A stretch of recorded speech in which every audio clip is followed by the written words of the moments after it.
Welcome to 4C Visions. I'm your host, R.V. Height, Director of Communications at Central Carolina Community College. In this edition of 4C Visions, it is my pleasure to welcome Amber Werkheiser, CCCC Director of Financial Aid. Amber attended CCCC as a college transfer student and is a 2011 graduate of the University of North Carolina at Greensboro. She currently is participating in the North Carolina Community College System Leadership Program. She and her husband have 2 young sons and a cat. She enjoys music and art and spending time with family and friends. Amber, welcome to 4C Visions. Thanks, RV. Thank you for having me today. Well, it's good to have you. Amber, share with our audience an overview of the CCCC Financial Aid Program. Okay, so the Financial Aid Program at CCCC, we are a group of 7.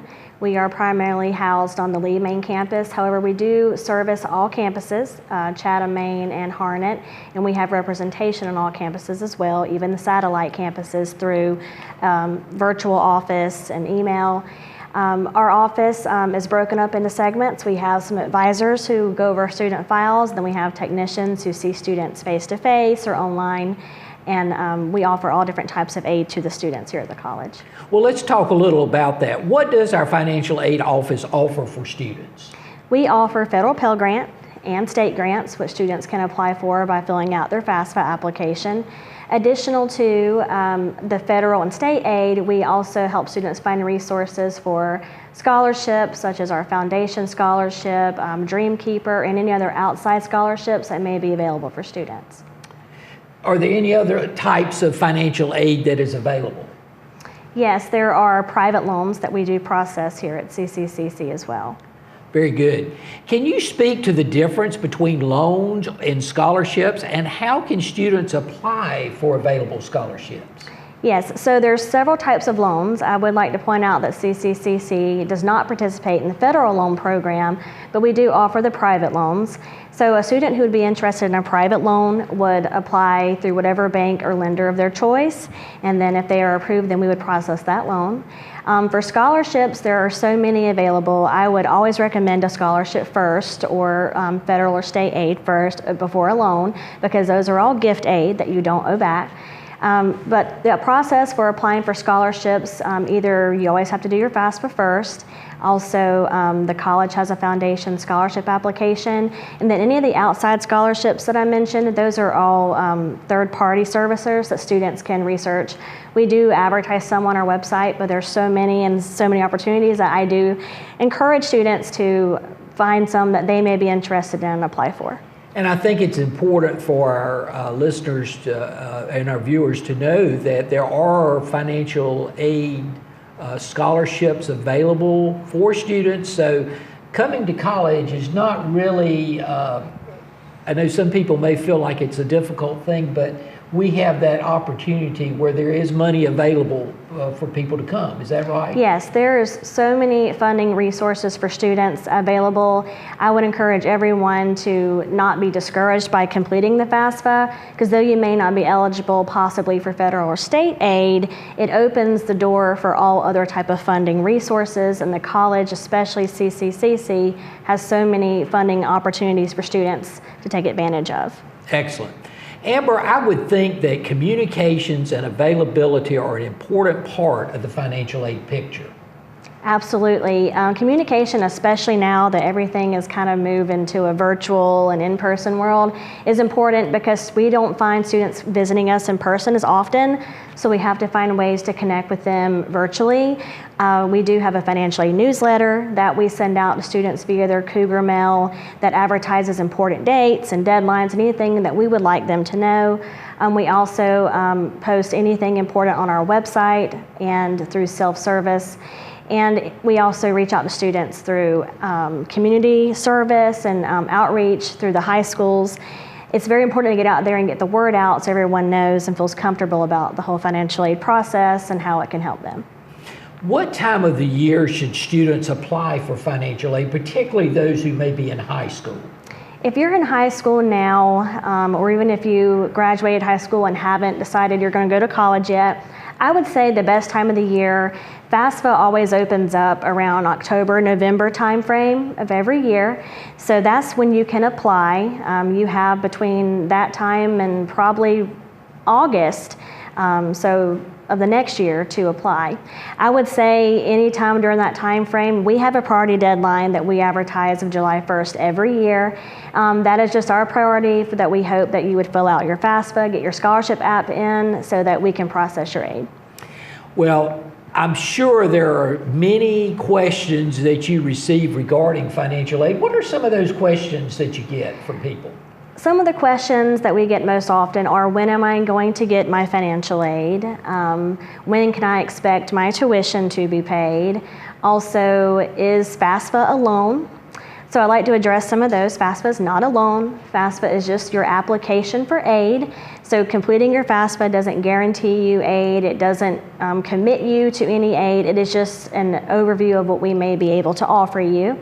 Also, if students who are attending CCCC, you can expect your tuition to be paid by us if you meet all eligibility requirements a month after classes start, roughly. We have to verify attendance, and that's when students' balances will typically get paid. And the FAFSA is something that people apply for whether you're going to a 4-year school or 2-year school. Isn't that correct? Absolutely. Everyone should fill out the FAFSA regardless of what college they're planning to attend. Well, tell me a little bit about the fact that you are a CCCC graduate yourself, and tell us a little bit about your experience here at the college as a student and how you made your way back. Well, I would say it is full circle for sure, having been a student here and then coming back many years later as an employee. As a student here, I felt I liked CCCC. I never felt like I wasn't safe or that I wasn't getting what I needed from my instructors. I was only here for 2 years in the college transfer program before I transferred off, but that whole experience was smooth and most of my classes transferred and I was able to go on and get my bachelor's degree. I started working here after graduating in 2011 from UNCG in 2016. So it was many years had passed, but coming back from being a student to being an employee, it's just a different perspective. I get to see now like everything I was feeling as a student. Now, as an employee, I think I know how to better assist students having that experience as a student here previously. Well, being a student and now in your leadership role, what do you think makes our college so special? I think working at CCCC, if students don't already know or can't feel it, everyone here really values the students. The communication the students receives, getting them from point A to point B without hardly any issues. I would say here recently, especially after the pandemic hit, the college has made excellent strides in making sure that the students are getting what they need and that we're taking them as far as they can go. As far as scholarships and financial aid and loans, what do you see most students doing? I mean, do most students get scholarships or loans, or how does that work? Well, I do see a mixture. Most students here do qualify for Pell Grant or state grants or some form of that. We don't process many private loans really because we don't have to, because students take advantage of the gift aid, the federal, state, and scholarship aid. So we do see some students who take out the private loan, but it's mostly a mixture of federal aid, state aid, and scholarships. And we have many students receiving scholarship aid here. What advice would you give to high school students and their parents who may be looking to come to CCCC in terms of financial aid? I would say don't fear financial aid. I know there's a stigma about financial aid. I don't want to go to that office, or that FAFSA's scary. Don't be afraid of it. We are here to help. If you have any questions and want to come sit down with us one-on-one, we help students do their FAFSA. We also go over the types of aid offered at the college, and we want students to feel comfortable enough to come talk to us so they can find their options and get that gift aid that they're entitled to most of the time. How can students, both current and future students, get answers to their CCCC financial aid questions? So we are available on many different platforms. You can visit us in person. We also have a financial aid website, and we also assist students virtually via Zoom and self-service as well.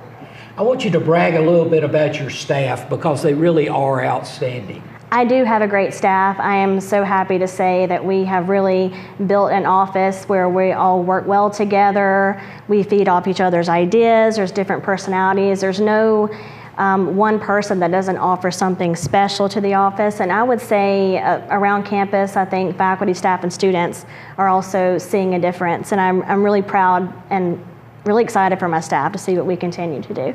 Outstanding. Well, you can learn more about Central Carolina Community College's financial aid program at www.cccc.edu. Amber, share your contact information in case someone would like more information. If you would like to contact me directly, my phone number here at the college is 919-718-7311, or you could email financial aid office at finaid@cccc.edu. Outstanding. Well, Amber, it's been a pleasure to have you on the show today. And next, we're going to learn more about the CCCC Small Business Centers when we return on 4C Visions. If I could be you, and you could be me for just 1 hour. If we could find a way to get inside each other's minds. Walk a mile in my shoes. Walk a mile in my shoes. Well, before you abuse, criticize, and accuse. Walk a mile in my shoes. Dear moms and dads, what you have achieved here today is going to help us and our futures. It is why we are coming up on stage to collect your diplomas. You know it's true. Mom, we love you always. Everything I do. When you graduate, they graduate. Visit finishyourdiploma.org to find free and supportive adult education centers near you. Welcome back to 4C Visions. I'm your host, R.V. Height, Director of Communications at Central Carolina Community College. With me today is Phillip Pappas, CCCC Small Business Center Coordinator in Chatham County. Pappas received both an Associate of Applied Science in Culinary Arts and Bachelor of Science Management from Johnson & Wales University in Providence, Rhode Island, and a Master of Business Administration from Frostburg State University in Frostburg, Maryland. Well, welcome to 4C Visions, Phil. Thank you, RV. Appreciate it. Finally, nice to meet you in person. Well, absolutely. It's good to see you. Before we get started, tell us a little bit about yourself, and I'm very interested in your experience in the culinary arts field. Oh, sure. Well, I grew up working in a small business. My family's restaurant will be 84 years this June. So as a kid, I would wash dishes and glasses out front, that sort of thing. So when senior year of high school came around, I thought, I don't know what to do. I guess I'll go to culinary school. That makes sense. So I did that and graduated, of course, from Johnson & Wales. Decided then I should probably do something other than culinary just in case. So I got a management degree, worked for about a year for my father, and realized again, I might want to do something else just in case. So I applied for grad assistantship. I was awarded it, surprisingly. And they sent me to work at the Maryland Small Business Development Center. So that is very similar to what I'm doing currently. So that kind of put me into an odd career path. I had culinary on one side and now some finance and management. So I moved to North Carolina, started working for the State Employees Credit Union. Eventually got back into culinary. I was a regional chef. I covered Virginia to Florida for a national broker, and then the pandemic hit and travel was grounded. So I found this job and have enjoyed it ever since. Oh, that's wonderful. I'm very jealous. I'm a big culinary arts fan and often wish I could have gone to culinary school. So I think that's marvelous that you have that experience with you. Phil, please share with our audience the kinds of services available through the CCCC Small Business Centers, which are located in Chatham, Harnett, and Lee counties in central North Carolina. Yes. So first and foremost, we offer one-on-one business counseling. So typically somebody's coming in with an idea and then we're helping them walk through that process depending on where they are. And we also offer no shortage of in-person and online training. So each county provides its own online training. So topics could range from marketing, all the basics that you would expect, marketing, finance, accounting. And sometimes we do specific programming, which would be to a specific industry. For example, running how to start a salon, or we just wrapped up this week a food service boot camp. It was a 5-part course, introducing those participants to what to expect when they're starting a food-based business. Outstanding. Well, one service that the CCCC Small Business Center provides is assisting people who may be interested in starting a small business. What advice do you have for those folks, and what are the first steps in starting a new small business? That is a great question. I would say do your homework first and foremost. Make sure that there is a market, basically making sure that you're solving a problem. And personally, I want you to know what your expenses are. I like to work backwards from a problem. So if you need $100,000, well, let's figure out how much, what your expenses run, and then we'll know how much you need to sell to break even. And that's a good start for most people. And then, of course, the Small Business Center routinely helps people start LLCs, file for EIN numbers, that sort of thing. But I would recommend before you start paying money and getting there, to come see us first, because it would be awful to spend money on all those licenses and startup costs and then find out that I either A, don't have enough money for this project, or it's just not a great idea. Well, the CCCC Small Business Center offers confidential one-on-one business counseling. What can clients expect from those sessions? Sure. So typically, as I mentioned, most people when they come in, they just don't know what they don't know yet. They've heard that they need specific licenses or maybe permits. So that's the question we get often. So we'll kind of walk them through that process and then talk about a business plan. So most people don't have 6 figures in the bank ready to start a business, so they need financing. That means either traditional lending or non-traditional lending. And as I tell them in counseling, non-traditional just means typically higher interest. So we walk through that process, give them those options, and then from there we'll kind of go figure out what they need.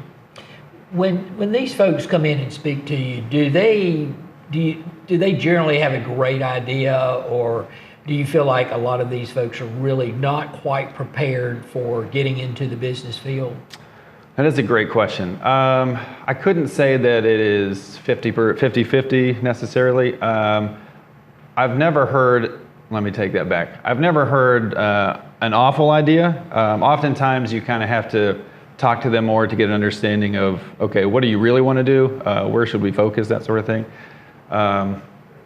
So no, I haven't really gotten too many bad pitches. So it's really a lot of times a matter of just fine-tuning an idea. Yes, yeah. And like I said, most people, it's their first introduction to starting a business. We've seen through the pandemic, people deciding, you know what, I'm going to try to do something on my own. How do I do that? Most of the time, they've never had accounting classes or finance or management marketing. So we often will start from there and assess where we need to help them. Well, another of the services provided by the CCCC Small Business Centers are seminars, webinars, and workshops, and we talked about that just a little. Can you share some examples on how people can register for these no-cost events? Sure. So we are very lucky in this state to have such a great network. We are paid through the General Assembly, and they support us just like our college does. So there are 2 options. You can go to your local SBC webpage, which here or at least in Chatham, it's chathamsbc.com, or same for Lee County or Harnett County. So we, like I mentioned earlier, often have training going on throughout the year. But the Small Business Center Network, if you do a quick internet search of SBCN, if you imagine, we have 60 locations across the state of North Carolina, all offering programming at various times. So my guess would be if you went on today, you could find a class in marketing, finance, and so on, probably this week, and all of our services are free. So there are a lot of great free resources for small business owners. Yeah, I love that part of it, that these programs are free. So please take advantage of these opportunities, and keep in mind that we are so fortunate to have a small business center in Chatham, Harnett, and Lee County. So those folks would be glad to visit with you and answer your questions. And speaking of questions, Phil, what are some of the most common questions that you receive? Yeah, so typically and historically, it's always, where's the grant money? Somewhere along the line, people decided that the government wants to give me money for my job or for my business. That is generally not the case unless you're a large industry that provides lots of jobs for people. So that's the first one. Second one, as I mentioned earlier, is what permits do I need? They just don't understand what licensing or permits that a community would require. So that's typically it. Lately, for in-business clients, it's been, how do I help? Can you help me with staffing? How do I go about either A, finding employees, or B, retaining my good employees? And then beyond that, it's business plan writing. So helping people write a business plan, which is required if you're going to go after funding. Very good. Phil, share with our audience, we've talked a little bit about your life experiences, but how have those experiences been beneficial in your current role in helping others regarding small businesses? Yeah, so when you grow up in a small business, you realize fairly quickly that it is not a 9-to-5 job. That is a big one that I try to relay to clients. It's that if you have a child, it's like you're having another child. If you've never had a child, welcome your first one, right? So getting them to understand the time commitment that is required to open a business is a big portion of that, and that's kind of what I grew up experiencing. Oftentimes, maybe not getting to Little League practice on time because Dad was late picking me up, that sort of thing. That's that, and kind of understanding where they need help. So it is not, I think there is a misconception as well that small business owners are potentially more wealthy than they are. If you think about it, they're working 60, 80 hours a week and often not getting paid a great hourly rate over that time period. So you have to love what you do, and that's what I grew up seeing, and that's what I try to impart to clients. Very good.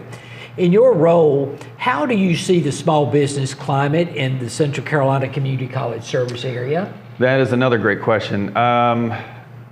We are poised in our counties, the growth, I would say, decades out. So there's been a lot of talk recently about large industry coming to Chatham and Lee County and now parts of Harnett.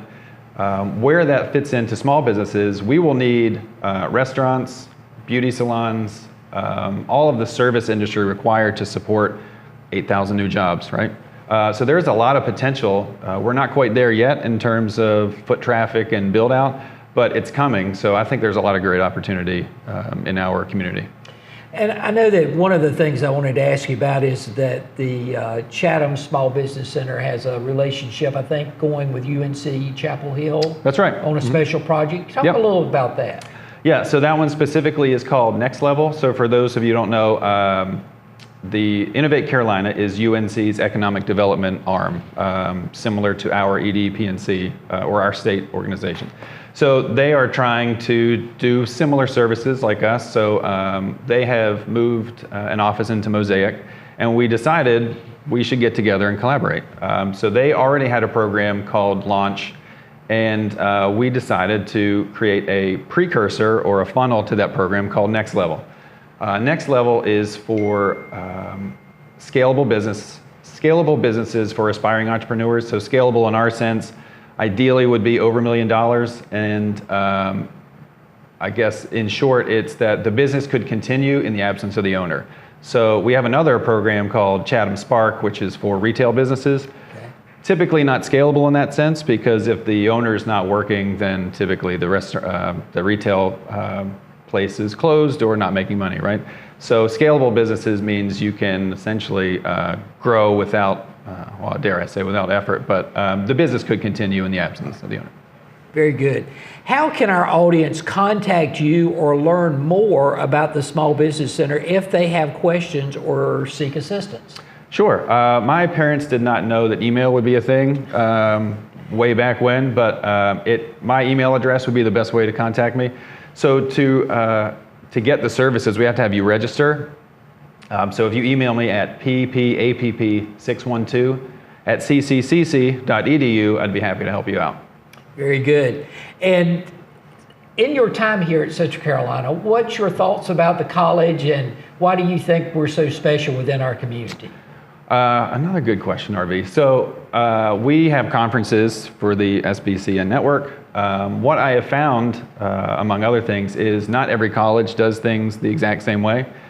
We and I and my team are extremely lucky to have a college that supports what we do and kind of gets the big picture. So that can be financial support, that can be just organizational support for what you do for us as well. So we are extremely lucky to have a college with such buy-in to our program.